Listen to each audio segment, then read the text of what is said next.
Hello. Today we're gonna be working with composite functions or composition of functions. And right now, or in this topic, we're gonna be evaluating a function with another function. Basically, we're gonna use one function inside of another function. And the composition starts with two functions, f and g. And the composite function f composed with g is defined as the following. F composed with g is the same or equal to f of g of x, meaning that you have an inner function g of x and an outer function f. So f is being evaluated with an input of g of x. So the input is no longer a number or an expression, is the function g of x. And what this does is, let me write some stuff down. You're going to have two functions. The first function is f of x, and f of x is the square root of x. And then you have g of x equal to x squared plus 1. So if you want to find f of g of x, that means that the input of the function f is going to be the whole function g of x. And g of x is equal to x squared plus 1. So we can substitute, we can change g of x into x squared plus 1. And we're going to end up having the square root of x squared plus 1, because we're substituting the expression x squared plus 1 into the function f of x. So every time on f of x we see an x, we're gonna change it into x squared plus 1. So inside of the square root we have an x. That means that we have to substitute that with x squared plus 1. So once you know what the inner function is equal to, basically, or in a way, it turns into evaluating a function with a given expression. But what you're really doing is the inner function g of x is gonna have an input, and that input is gonna produce an output on g of x. And that output is gonna become the input of the next function. So f of g of 1, it means that you have to evaluate first g with an input of 1. So if you have g with an input of 1, you're gonna substitute that value. G is gonna process that value over here. G of 1 is equal to 1 squared plus 1. So the input was 1, and the output is gonna be 1 squared plus 1. We're gonna get an output of 2. And that output is gonna become this g of 1 is equal to 1. Sorry, 2. So that output 2 is gonna become now the input of the other function. So 2 is now gonna go through f. So we're gonna do f of 2. And now we're gonna use the following function. So f of 2 is gonna be equal to the square root of 2. So basically we're passing the value through both functions. First, through the inner function, g, with an input of 1, will produce an output of 2. And that output will become the input of the following function. So it becomes like a chain between the functions, but at the end, you're evaluating one function with another. The only thing is that the inner function has to process the input first in order to then throw it into the next function. But we're gonna see that once you have the composition, you can evaluate everything at once. So let's work a few examples out. So here we have an example. We are given two functions and we have to find f composed with g with an input of 5. But I think that it is always better to rewrite this expression. F composed with g is actually f of g of x. So let's rewrite that. If we know that f composed with g, 5, f is always the outer function, this. As you can see, you have f here, and it'll be f out here, the outer function, and the inner function is gonna be g. So we can rewrite this as f of g of 5.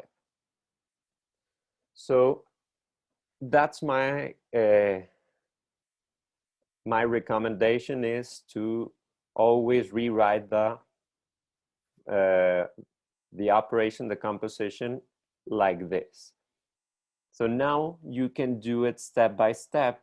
You have to start by evaluating the inner function, g of 5.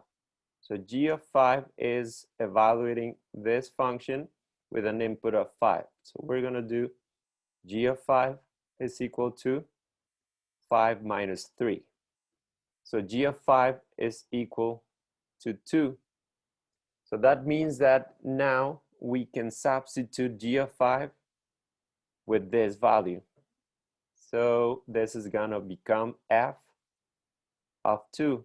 And I don't know if you noticed, but the output of the inner function becomes the input of the outer function. So we're evaluating the outer function with 2. And what that means is that we have to evaluate f with an input of 2. And f, what it does is that it squares the input. So we're going to square 2.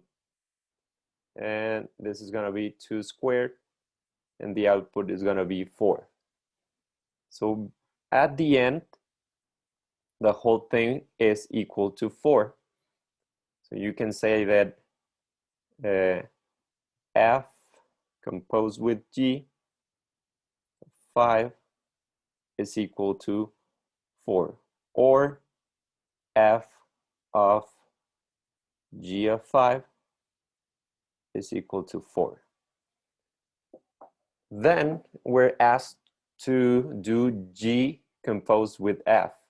So that means that the outer function is gonna be g, and now the inner function is gonna be f. So let's start by doing that. We're gonna start by rewriting it as, if we have f composed with g composed with f of 7, let's rewrite it as the outer function g of f of 7 of 7. I was going to write 5 once again. So f of 7. F of 7, we're going to start by evaluating the inner function. F of 7 is using this function with an input of 7. So we're going to square the 7, and this is going to be 49. So now we can substitute the actual value in a way using the output of f of 7 as the input of the function g. So we're going to do g of 49. And we have to solve that. We're going to do g of 49. We're going to use this function with an input of 49. And this function, the only thing that's going to do is it's going to subtract 3 from the input. So we're going to do 49 minus 3. And our answer is going to be 46. So we can say that g composed with f with an input of 7 is equal to 46, or g of f of 7 is that 46. So those two things represent the same, this and this, but I like this version because you do have a better idea of which function you're going to evaluate first and which function is going to take the output of that first function. So that's evaluating one function with another function. But what happens if we want to do a composition with the same function? You're going to use the first function, you're going to use an input, and then you're going to pass that output to the same, back to the same function. So if you want to find f of 4, we're going to start by doing f of 4. And this function, as you know, is going to square the 4. So we're going to have 16. And now we can substitute that into the function. F of 4 is 16, so we can have f of 16. We're just substituting this inner function, which is equal to 16. So f of 16, we can solve that one. F of 16, and this, we're going to use this function once again. And we're going to have to square the input, and we're going to get 256. So the final answer is 256. So f of 4 is equal to 256, or we can rewrite it as f composed with f is equal to 256, having an input of 4.